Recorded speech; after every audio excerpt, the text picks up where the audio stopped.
all of the rules to make it as easy as possible for you, our customers, and our clients to be compliant and successful in this 2026.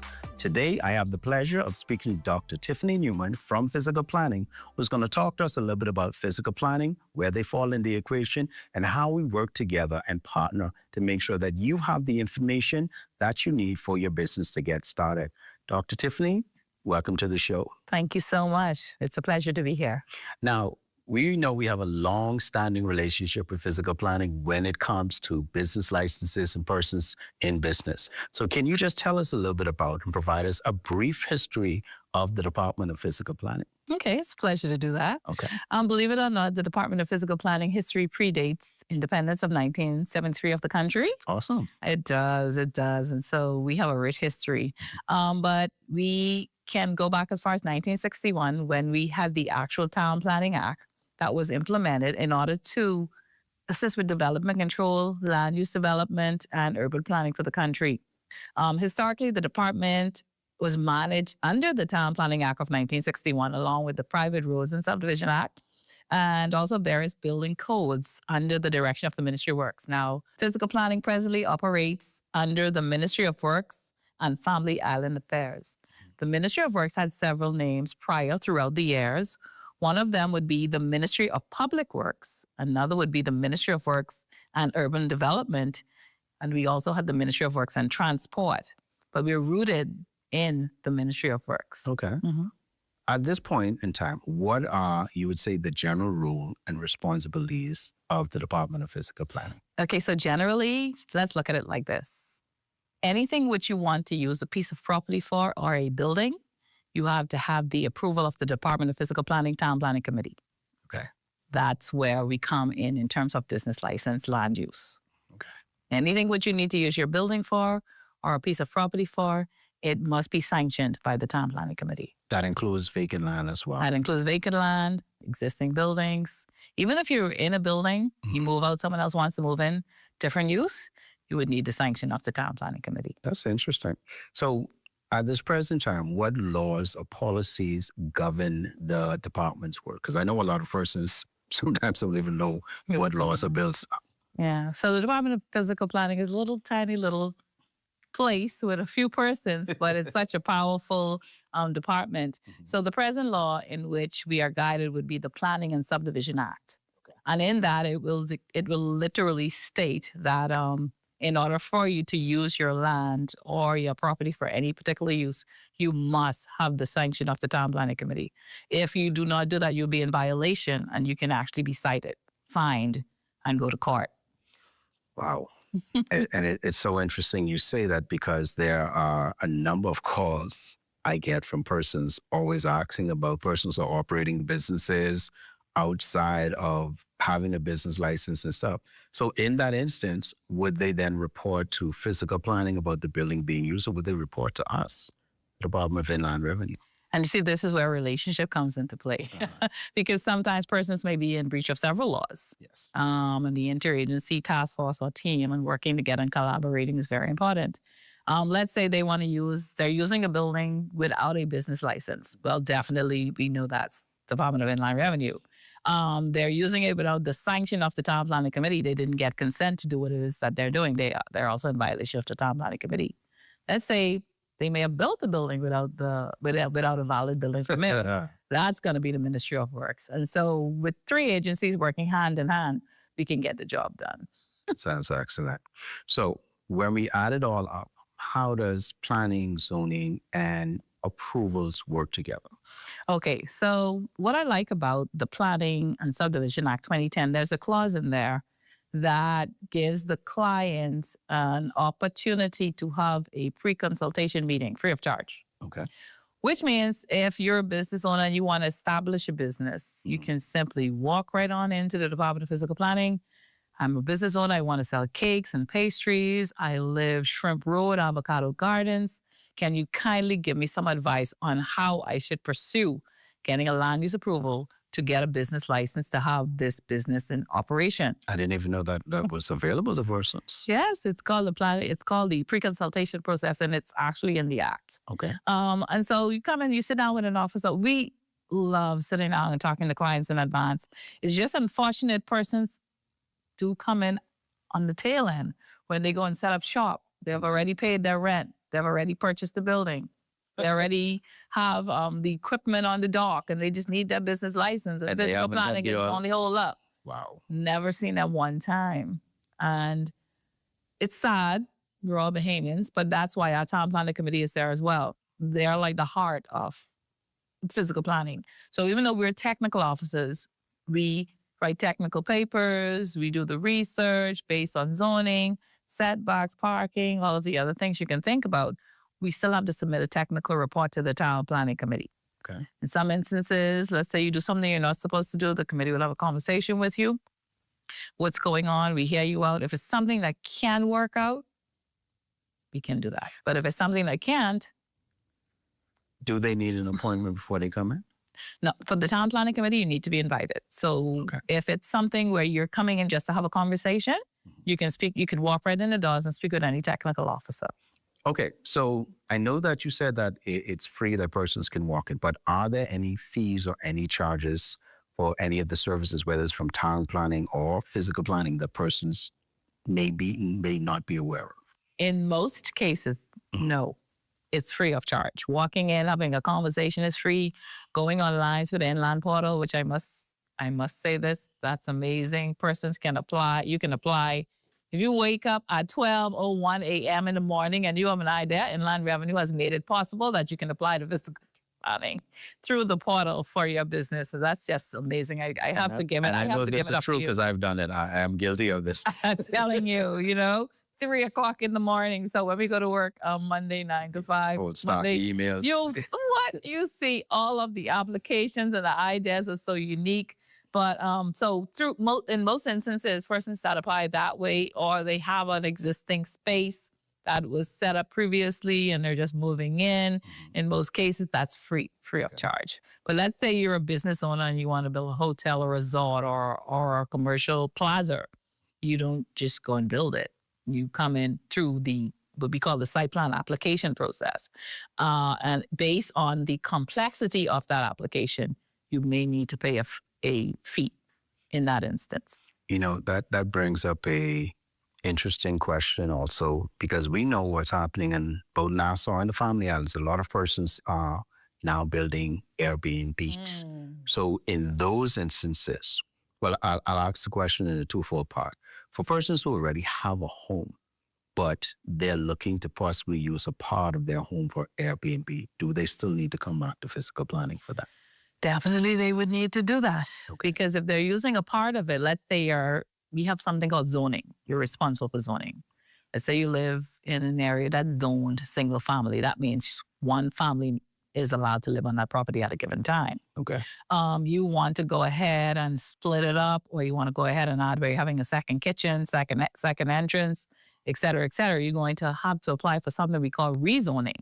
Okay. Because no longer would that property be used for one family. You're going to have a property that's going to be used for one family and perhaps a business or two families. So you need to come to the department before you do that for a meeting. And we would advise you to request rezoning. And that's free of charge as well. Okay. But in the instance I'm looking to build completely, I still have to come to physical planning if I'm looking to do an Airbnb, even if I'm starting from vacant land. And we have to put this out there because we know a lot of businesses, well, I wouldn't even say business, persons are basically doing Airbnbs and Bs. And a part of what we're doing is trying to get persons to be compliant by registering their Airbnbs and Bs so that they can get their business license. But they also have the ability to come into physical planning and get the advice they need even before they build the buildings that they need. That's correct. That's correct. Now, in the case where it's existing, based on our interagency collaboration with tourism, Prime Minister's office, and all the other stakeholders, the department has, along with Inland Revenue, we have what we call a property management business that can be done by home base. So let's say you have a home, you don't want to have any loud parties or anything like that because a lot of these things go against the covenants. So if it's a situation where it would not be a client breaking the covenants by allowing a family to come and rent or persons to come and rent the entire home, we would ask you to actually apply for what we call a property management business. Okay. And with that property management, that will allow you the opportunity to collect your rent, set up your accounts, et cetera, et cetera. Absolutely, positively, unmistakably, no changes are allowed to that house whatsoever. You're not allowed to make any changes. You're not allowed to have outside parties. Whatever the covenant states, it must be abided by. Now, my question, and you gave me another interesting question, and I'm going to make sure we don't run over time before we take our break. With that, because I know for some property management businesses, you have to have a commercial space. Does that also apply to the one you mentioned, or that can be done from a residential or from a home? The property management that I discussed just now, that can be done from a residential or home by the home-based license. Okay. Okay. Now, if it's something where you're going to make changes and you want physical things to be done to the premises, more than one, if it's a house, you would definitely not be allowed to do that by a home-based. You're going to have to come in to apply through what we call the PSA, Preliminary Supportive Application Process. And it would go to the Town Planning Committee. The committee would make a decision. If no, no. If yes, you would get a rezoning letter. Okay, so I have one more question, then we'll head to our break. So, and this is back on the property management, as I know a lot of purchasers are actually getting into this business as well. So with the property management, are you then able to not manage yours, but manage other person's property and have that set as a residential instead of a commercial business?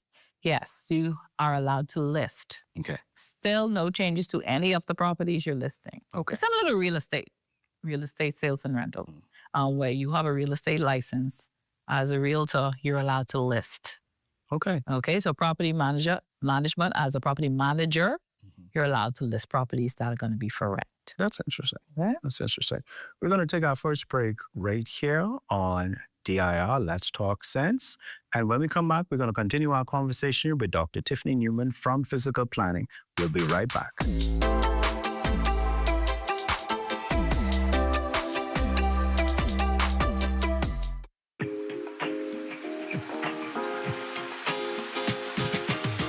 If you own or operate a business that involves liquor, you need to register. This means liquor stores, bars, restaurants, hotels, nightclubs, membership clubs, and even theaters. It's really any business that sells, exposes, or offers liquor for sale. Registration is only $100 for wholesale or retail liquor stores and $50 for restaurants, bars, and all others. If you own multiple locations, each one must have its own certificate. I know you're wondering, when should I register? Well, for existing businesses, you should register now. And applications are due by December 31st of every year. For new businesses, you must apply at least 90 days before your intended start date. Please note that in order to renew or apply for a business license, you must have a current liquor certificate of registration. Now to apply, go to the DIR website under the Business License tab, select Liquor Registration, sign up, and complete the application form. Once approved, you will receive an email with your new liquor registration certificate. Remember, your certificate must be displayed clearly in your business. For more information on the new liquor registration, email liquorregistration@bahamas.gov.bs or visit our website at inlandrevenue.finance.gov.bs.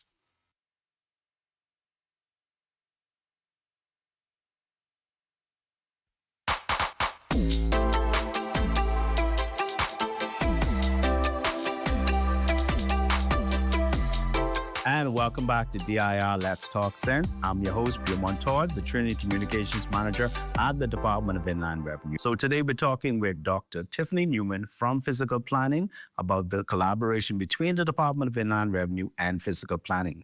Now, just as a reminder for persons, renewal period has been already completed for business licenses, so we are encouraging persons to ensure that you have your 2026 business license where it can be seen. If you're still in the process, we understand, but make sure as soon as you get your licenses, it's displayed where it can be seen. For those persons that are registered for VAT, you are required by law, let me say it again, You're required by law to make sure that your VAT certificate is displayed where persons can also see it as well. If they come into your store and it's not displayed, one, you may see one of our lovely compliance officers give you a visit, and persons do not have to pay VAT if your certificate is not displayed. So please keep that in mind as well.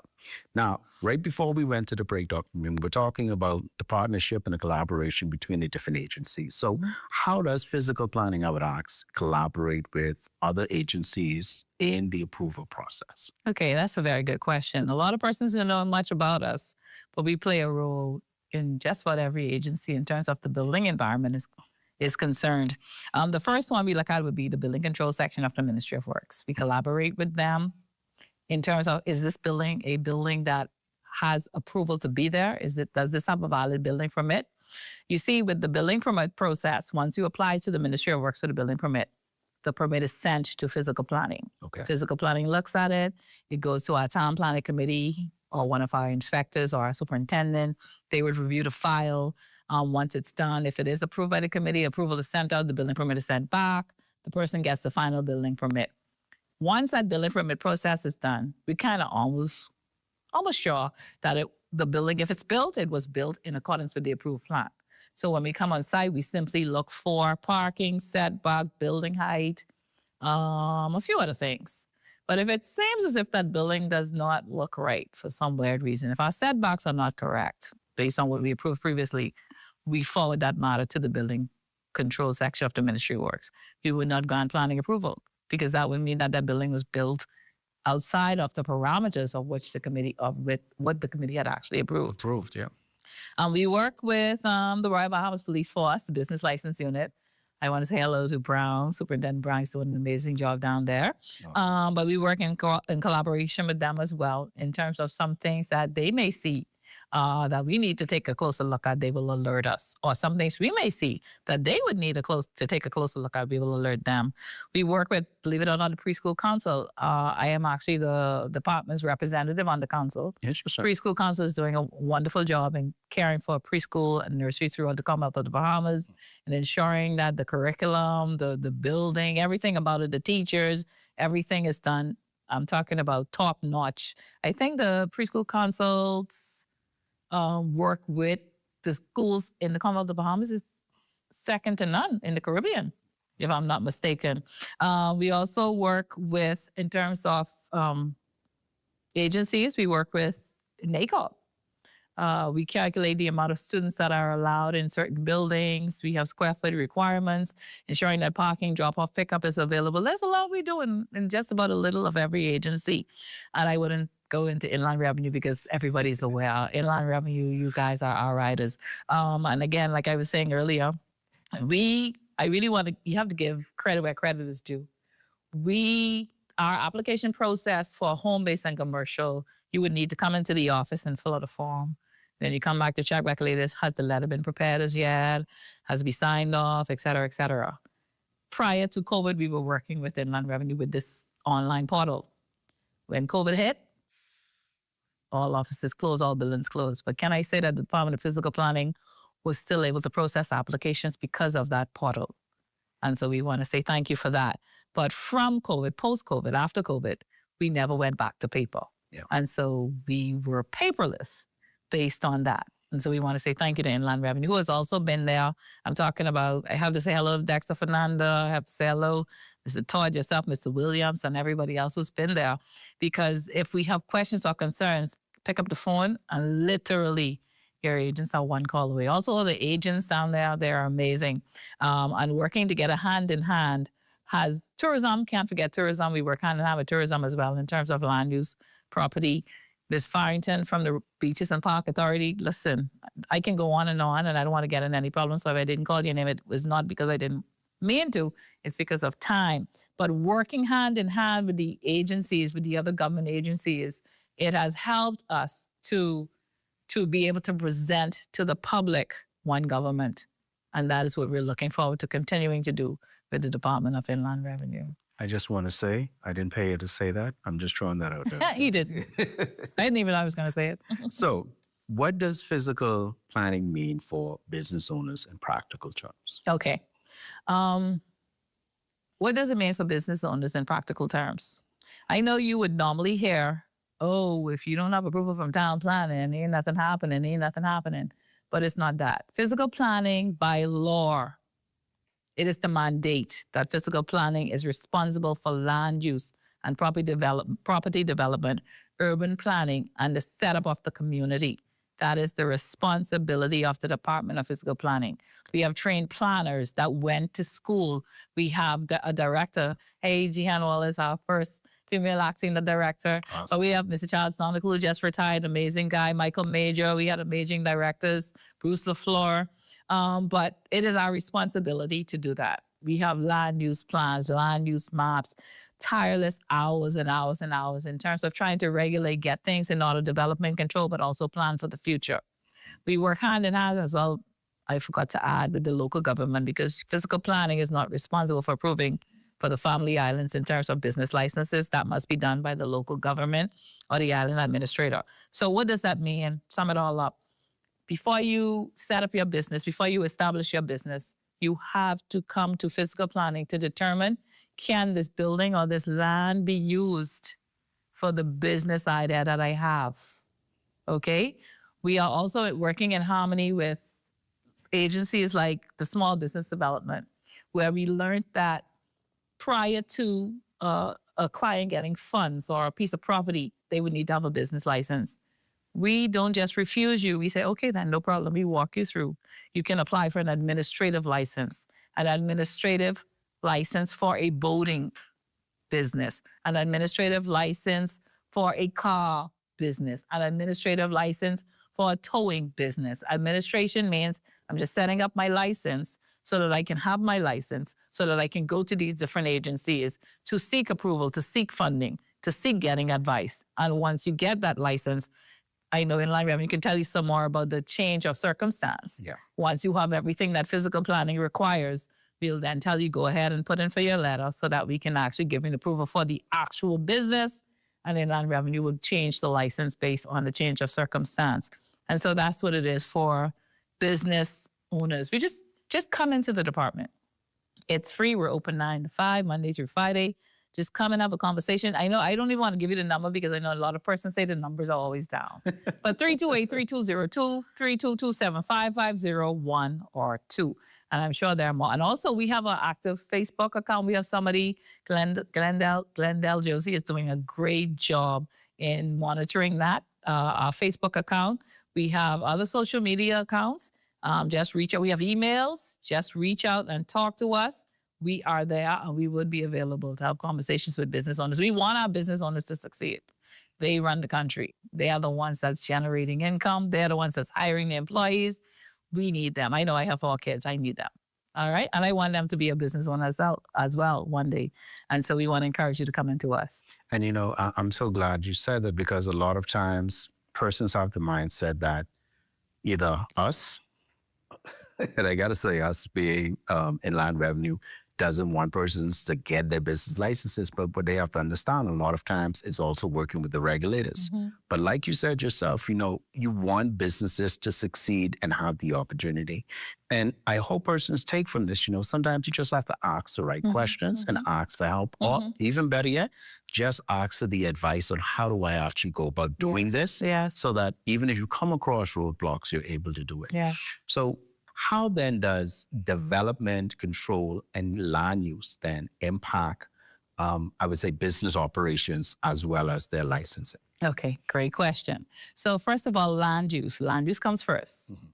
Land use would be, I have this piece of property. This is what this land is supposed to be used for. That's what the plan is to, the ones that get the big pay. All right. And then we have development control. Development control, you'd make your applications through development control, who will determine, yes, this is in keeping with the land use. This can happen. Development control, if it cannot happen, they would let you know that it's not able to happen after it goes to the town planning committee, et cetera, et cetera. If you go ahead and you start a business prior to having approval, whether it be land use or development control, then our development control section will send in the enforcement officers. If you have a few, Clinton Forbes, and we have a new one in training, and your business will be shut down. You may have to go to court. You may have to take you to the police, but all of that can be avoided if you come into the department, because we don't expect you to know. Sometimes I have to do research and I work there. Mhm. Is this property zoned for duplex? I don't know. I can't know everything. So we don't expect the public to know everything. Yeah. Just come on in and trust the persons that are trained to do that. Let me take a moment just to encourage persons at the end of the day. Ask questions. Because I think that's one of the things sometimes persons miss. If you're not sure, ask questions. Ask questions to the different agencies, to the different regulators.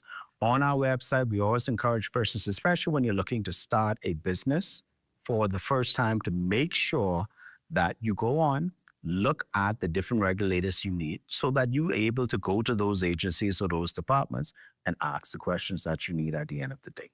So coming back, that also leads us to our next question. So then what are some of the common mistakes that business owners actually make when they try to bypass the process? I don't think deep side. I have decided, because I want to be fair. Some persons are genuinely ignorant to physical planning and what they should do. Okay. But then you have the persons that are blatant. We know that. Yeah, well, we know. But some of the problems we would see would be persons would invest a very large amount of money into developing a business. I'm talking about business complete, employees ready to work, and they don't have the first approval. Wow. And so we have to be the bad guys, looked at as the bad guys. We don't want to be the bad guys. Well, you should not have set this business up prior to getting your land use approval. We also would have persons that would call and say, oh, I got approved from everybody else except town planning. Town planning is the last person to approve. Whereas town planning should have been the first person you would have consulted prior to even going to the bank. Right after you get your NIB certificate. I'm telling you. And so we most of the time, loss of income. Sometimes it can be approved, but the process that it will have to go through, so they lose time. And they lose money. And they lose money. And some persons get despondent and they just want to give up. We have to encourage them, don't give up. You just have to go through the process.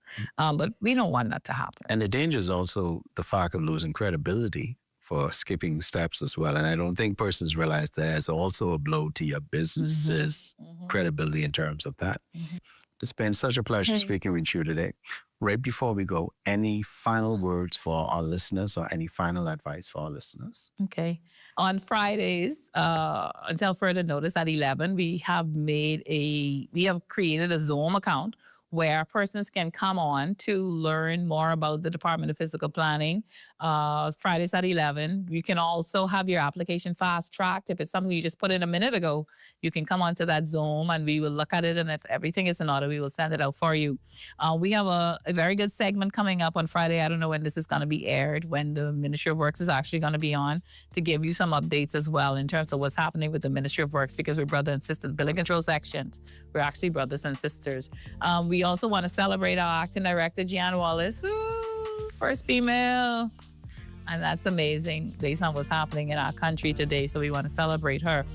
Finally, we want to say thank you to the entire Department of Physical Planning staff, because everybody has to go above and beyond to get the job done there. We're small in numbers, but we're mighty in stature. We want to say thank you, thank you, thank you. And continue to visit our website, continue to visit our Facebook account, and just let us know how we can improve our service to you.